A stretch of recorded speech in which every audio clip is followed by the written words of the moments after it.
Train কেন late?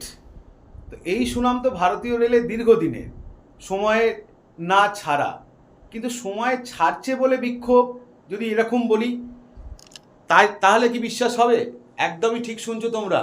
সম্প্রতি আমাদের শিয়ালদার দক্ষিণ শাখায় সোনারপুরে যাত্রীরা রীতিমতো বিক্ষোভ দেখালো যে ট্রেন কেন টাইমে ছেড়ে গেছে।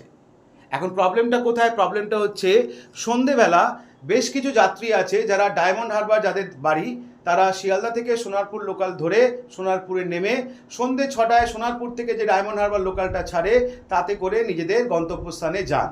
এখন প্রবলেম হচ্ছে সোনারপুর লোকাল শিয়ালদা থেকে দেরিতে ছেড়েছে এবং যথারীতি সোনারপুরে দেরিতে ঢুকেছে, কিন্তু ডায়মন্ড হারবার যে ট্রেনটা, সেই ট্রেনটা কিন্তু কারোর জন্য ওয়েট না করে একদম ডট টাইমে 6টায় ছেড়ে বেরিয়ে গেছে। এবং সেই জায়গায় বলতে পারো কি না, যারা যাত্রী তাদের বলতে পারো বিক্ষোভের কারণ, এবং তারা যথারীতি বিক্ষোভ দেখায় এবং রেল কর্তাদের কাছ থেকে এই দাবি আদায় করে নেয় না, যতক্ষণ না পর্যন্ত সোনারপুর লোকাল সোনারপুরে পৌঁছাচ্ছে ততক্ষণ পর্যন্ত ডায়মন্ড হারবার লোকালকে ছাড়া যাবে না। কি বলো তোমরা? সঠিক দাবি, ন্যায্য দাবি? কমেন্টে লেখো, অবশ্যই লেখো। দেখতে থাকো, সঙ্গে থাকো WBPSC ওয়ালা অফিসিয়াল ইউটিউব চ্যানেল। জয় হিন্দ।